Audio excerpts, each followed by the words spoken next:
Hello friends, I am Vinod sir from Bengali Pakadi. My caste is Banspur. It is my new video and I'm very proud of my caste and I hope that you all of you proud of your caste. मेरा मानना है कि हमारी जो cast है, हम क्या हैं, ये कास्ट की उत्पत्ति कैसे हुई और इस कास्ट का नामकरण कैसे हुआ, ये सभी बातों पर गौर करने की आवश्यकता है। मेरा मानना है कि कोई भी समाज उस समय तक उन्नति नहीं कर पाता जब तक उसकी कोई हिस्ट्री ना हो, इतिहास ना हो, और जिस समाज का इतिहास नहीं हो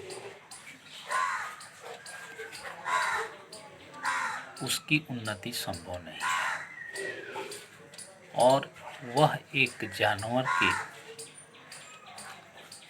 करीब माना जाएगा और जाता है। उस समाज की उत्पत्ति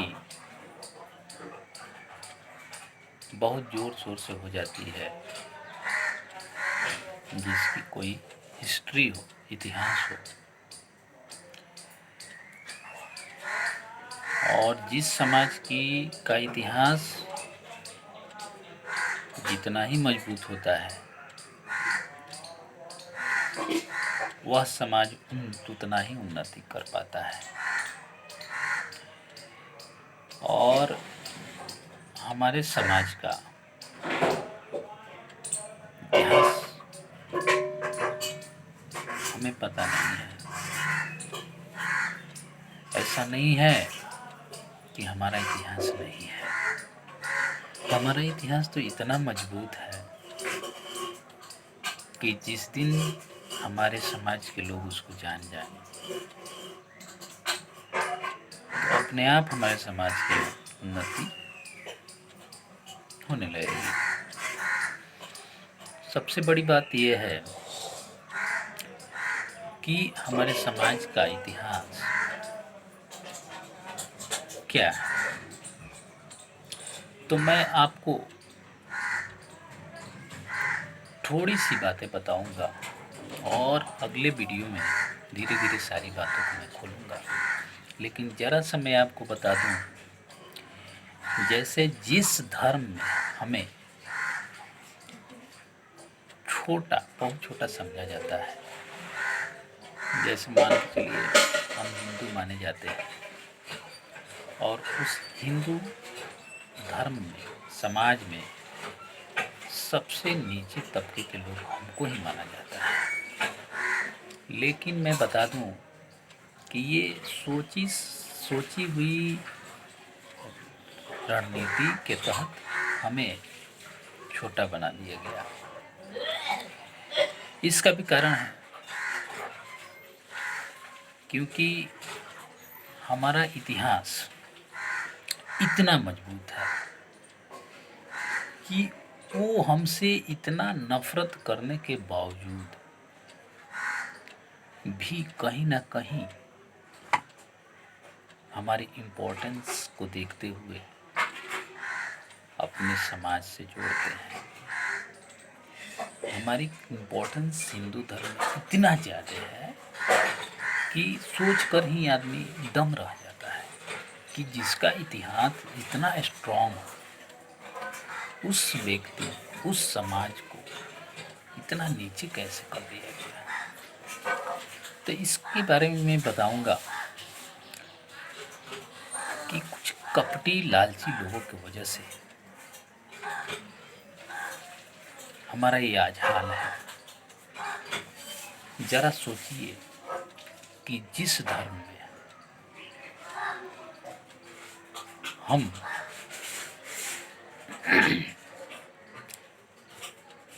तारण का काम करते हैं, जिस धर्म में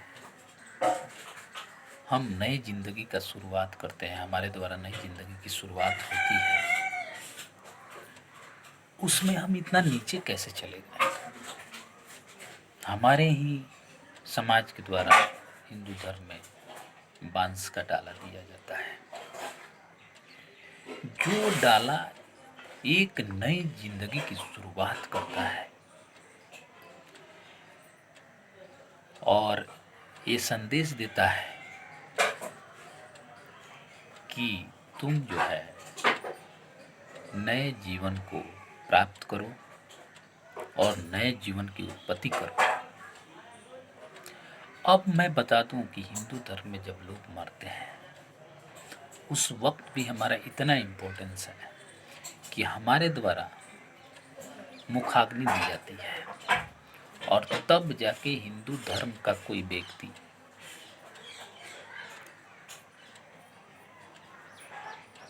मोक्ष की प्राप्ति करता है। तो उस वक्त भी हम उसके लिए नए जीवन देने का कार्य करते हैं। तो जरा सोचिए कि ये बांसफोड़ समाज एक ऐसा ऐतिहासिक समाज है जिस पर हिंदू टिका हुआ है और हमारे ही टुकड़ों पर पलने वाले लोग हमें इतना नीचा कर गए हैं कि हमें सोचने की आवश्यकता है, सोचने की ज़रूरत है कि जिसका इतिहास इतना स्ट्रॉन्ग है, जिसका इतिहास इतना स्ट्रॉन्ग होने के बावजूद आज हम कहाँ हैं, धरातल पर हैं। तो ये सोचने की आवश्यकता है हमें किसी हिंदूवादी लोगों से नफरत नहीं है। हमें सोचने की ज़रूरत है कि जिस धर्म में हमारी इतनी इम्पोर्टेंस है, आखिर हम उस धर्म में इतना नीचे क्यों हैं? कारण है कि हमारे लोगों को ब्राह्मणों द्वारा दबाकर ऐसी रचना रची, ऐसी गंदी रणनीति के माध्यम से हमें इतना नीचे बना दिया गया कि हम जो है कि चाह कर भी कुछ नहीं कर पाते हैं। हमारे समाज के लोगों के साथ ऐसी ऐसी घटनाएं घटी है कि मैं आपको बताऊंगा तो आप दंग रह जाएंगे।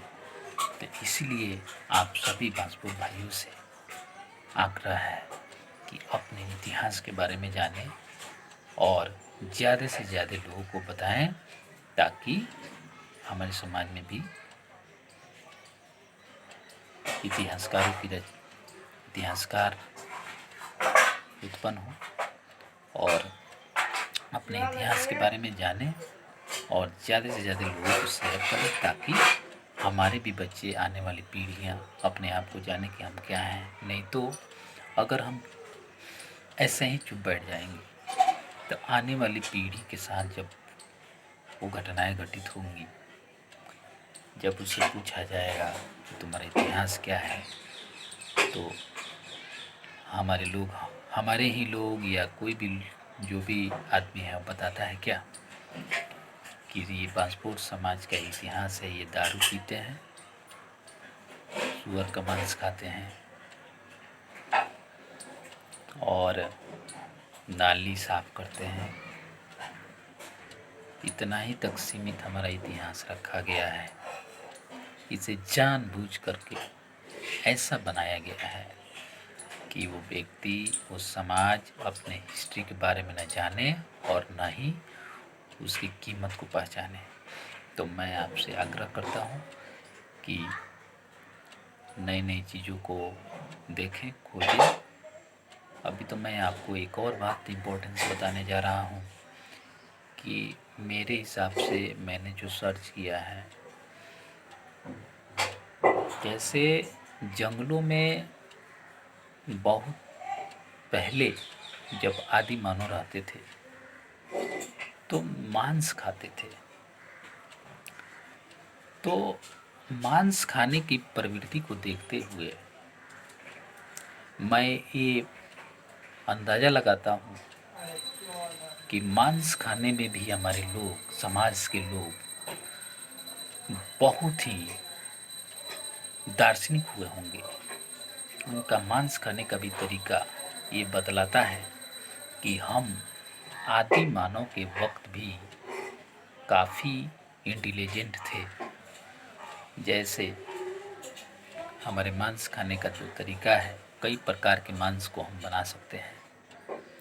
तो इसको भी देखते हुए ये पता चलता है कि हमारे समाज के लोग काफ़ी जानकार होंगे उस वक्त और काफ़ी नॉलेज होगा उनको।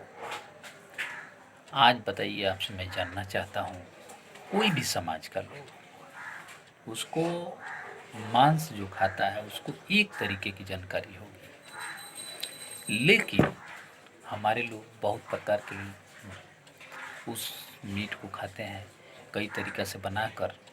इसे हंसने की ज़रूरत नहीं है, इसे हंसी की पात्र, इसे खोज निकालिए, सोचिए इस पर कि आखिर और समाज के लोग भी तो हैं जो मीट मांस खाते हैं, लेकिन उनको एक ही वैरायटी की जानकारी है। लेकिन हमारे समाज के लोग मीट को कई प्रकार के बनाते हैं। और सूप जो आज बड़े बड़े 5 स्टार होटलों में मिलता है, तो उस सूप का निर्माण भी ऐसा लगता है, ऐसा प्रतीत होता है कि हमारे समाज के द्वारा ही हुआ होगा। जो सूप हम बनाते हैं, जिसको झोर के नाम से जाना जाता है हमारे समाज में, तो इस चीज़ को मैं जब सोचता हूँ तो ऐसा प्रतीत होता है कि हमारे समाज के लोग बहुत पहले से इंटेलिजेंट हुआ करते थे और उनको दबाकर, मारकर, उनकी वीरता को परास्त करके आज इस दशा में ला दिया गया है कि हम अपने आप को भूल चुके हैं। तो मेरे दोस्तों, मैं चाहूँगा कि ज़्यादा से ज़्यादा पढ़ने की ज़रूरत है, अपने लोगों को अपने इतिहास के बारे में बताने की ज़रूरत है, ताकि आने वाला समाज हमारा ये हमको न कहे कि हमारा कोई इतिहास ही नहीं है। Thank you very much. अगले वीडियो में मिलते हैं।